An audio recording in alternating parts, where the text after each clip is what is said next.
अगर तुम वासेपुर से हो तो मैं भी महाराष्ट्र का मराठी हूँ। जी हाँ दोस्तों, ये वाकया घर में हुआ है बिग बॉस 19 के, और ये किसने की है इसी के बारे में हम आप बातचीत करने वाले हैं। मैं हूँ आपका दोस्त चेतन, फिर से एक बार आपका स्वागत करता हूँ फिल्मी भाई में। अगर आप हमारे चैनल पे नए हो तो अभी अभी चैनल को सब्सक्राइब कर लीजिए और बेल आइकन को क्लिक करना बिल्कुल ना भूलिए। जी हाँ, विदाउट वेस्टिंग अपना टाइम शुरू करते हैं अपने आज के ब्लॉग को। जी हाँ, बिग बॉस 19 के घर में आए दिन कुछ ना कुछ होते रहता है। कभी कुछ तो कभी कुछ। तो बिग बॉस ने डिसाइड किया था कि कल का जो एपिसोड था, कल मतलब एपिसोड नंबर 11, उसमें करना ये था बिग बॉस ने कि बिग बॉस शो उन्होंने ऑर्गेनाइज किया था। उसके पीछे एक वजह थी, वो वजह हम बाद में बताएंगे, बट बिग बॉस ने वो जो शो अरेंज किया था उसका एक्चुअल में मीनिंग क्या था और उस शो में हुआ क्या, उसके बारे में हम आज बातचीत करने वाले हैं। जी हाँ, बिग बॉस ने डिसाइड किया था कि किन्हीं 5 लोगों के शोज हम अरेंज करेंगे, जिसमें सबसे पहला नाम था नीलम गिरी। उनका डांस बिग बॉस ने प्रेजेंट करने का प्लान किया था सबसे पहले। उनके बाद उन्होंने डिसाइड किया था कि अमाल मलिक एक सॉन्ग, डिसलाइक सॉन्ग प्रेजेंट करेंगे। उसके बाद प्रणीत मोरे स्टैंड अप कॉमेडियन एक कॉमेडी करेंगे 5 लोगों के ऊपर जिनको वो डिसलाइक करते हैं। उसके बाद मृदुल और आंटी जी को बोला था कि आप एक स्क्रिप्ट प्रेजेंट करेंगे। और लास्ट में जो घर की एक लड़की है जिसका नाम है चंबल की डाकू, नहीं है उनका नाम, तान्या मित्तल उनका नाम है जी, वो उनको भी बोला था कि आप एक कविता प्रेजेंट करेंगे और लास्ट में अवैध दरबार डांस करेंगे। ऐसा पूरा था। शुरुआत जीशान कादरी जो है उनको बोला था कि आप इस पूरे शो को होस्ट करेंगे, तो जीशान ने पूरा शो होस्ट किया है। शुरुआत करेंगे पहले नीलम गिरी के परफॉर्मेंस से। नीलम गिरी का परफॉर्मेंस मुझे कहीं तक मतलब इतना कुछ खास लगा नहीं, फ्रैंकली स्पीकिंग मुझे नहीं पसंद आया। सिर्फ वो डांस कर रही थी और डांस में एक ही चीज़ कर रही थी वो, मुझे वो चीज़ नहीं समझ में आई। उसके बारे में हम बात नहीं करेंगे, सीधा आएंगे अमाल मलिक जो एक सिंगर हैं। उन्होंने जो गाना प्रेजेंट किया था वो बहुत बढ़िया सॉन्ग था, मुझे एक अच्छा लगा। भले ही थोड़ा सा वो सुर में ताल में कहीं ना कहीं चूक रहे थे, बट एक सॉन्ग जो था वो बहुत बढ़िया था। उन्होंने अभिषेक बजाज के ऊपर वो सॉन्ग बनाया था और उसके बाद मृदुल के ऊपर बनाया था, नेहल और मृदुल उन सब के ऊपर। अच्छा था सॉन्ग प्रेजेंट, उन्होंने बढ़िया तरीके से उन्होंने वो सॉन्ग प्रेजेंट किया था, मुझे अच्छा लगा एक तरीके से। उसके बाद प्रणीत मोरे ने जो रोस्ट किया,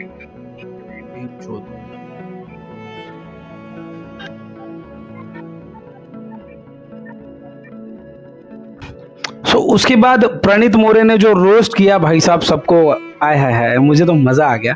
क्या तरीके से रोस्ट किया था प्रणीत मोरे ने।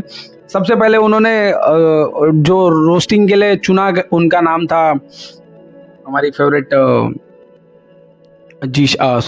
हमारी फेवरेट तान्या मैडम, उसके बाद जीशान भाई, उसके बाद नेहल, उसके बाद आपकी कुनिका मैडम, और आखिरी में उन्होंने रोस्ट किया इसको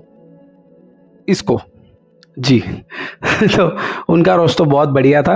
मुझे सबसे ज़्यादा अच्छा जो लगा वो था जीशान का रोस्ट। जीशान को उन्होंने तरीके से रोस्ट किया। जीशान को बोला कि हर मतलब जहाँ ज़रूरत नहीं वहाँ पे भी आप मुद्दों में घुसते हो, ज़बरदस्ती आप मतलब यहाँ का वहाँ घासलेट का काम आप करते हो, और आपको लगता है हर जगह आप वाशेपुर की बातें करते रहते हो, हमारे वाशेपुर में ऐसा, हमारे वाशेपुर में वैसा, हमारे यहाँ ऐसा, हमारे वहाँ वैसा। जो कि बात हमने भी देखी है, वो हर जगह पे यही बोलते रहते हैं, वाशेपुर वाशेपुर वाशेपुर। इसी के ऊपर हमारे प्रणीत भाई साहब ने उनको जोर का फटका दे दिया है कि वाशेपुर, अगर आप वाशेपुर से हो तो हम भी महाराष्ट्र से हैं। जी हाँ, वो एक लाइन बहुत बढ़िया थी। ऐसा उनका वो पूरा कॉमेडी सेशन था। उसके बाद उन्होंने नेहल के ऊपर भी थोड़ा बहुत पंचेस मारे, उसके बाद कुनिका के ऊपर उन्होंने पंचेस मारे हैं। मज़ा आया, बढ़िया था सारा, जो भी कंटेंट था वो बहुत बढ़िया था। उसके बाद तान्या मित्तल की एक कविता थी, मैं ज़्यादा खींचूंगा नहीं चीज़ों को। तान्या मित्तल की एक कविता थी, तो वो कविता थोड़ी सी अच्छी लगी। मतलब उन्होंने ट्राई किया कि सारी चीज़ें बताए, बट मतलब जैसी वो है वैसी वो कविता में नहीं दिखी। वो एक्चुअली घर में जो घूमती रहती है, क्या बोलते हैं, एक अलग लेवल, अलग तरीके की इंसान बनती घूमती है, तो वो एक्चुअल में वैसे नहीं था। और कविता उनकी बहुत ज़्यादा बढ़िया थी। और ये चीज़ मुझे बहुत अच्छी लगी और आपको भी शायद ये बहुत अच्छी लगी होगी। उसके बाद आवेश दरबार का डांस था, वो तो ठीक था। सो ये सब टास्क होने के बाद सबने बहुत इन्जॉय किया। सबसे ज़्यादा रोस्टिंग सबको अच्छी लगी।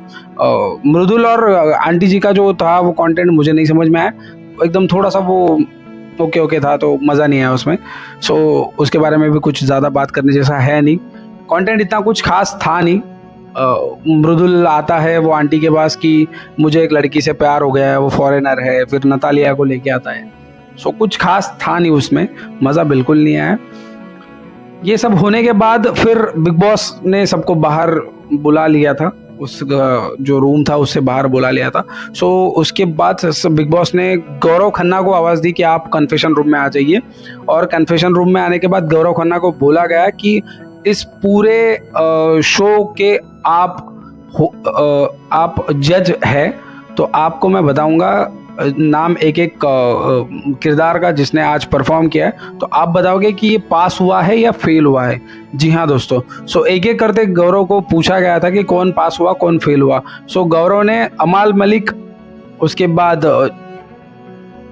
तानिया मित्तल और प्रणीत मोरे, इन तीनों को पास किया था और मृदुल और आंटी जी को फेल कर दिया था। क्यों? क्योंकि उनका परफॉर्मेंस कुछ था नहीं खास। इस वजह से पूरे घर को 90% राशन मिला है। एक्चुअली ये था राशन का टास्क जो बिग बॉस ने नहीं बताया था। ये एक्चुअली राशन का ही टास्क था जो बिग बॉस ने नहीं बताया था।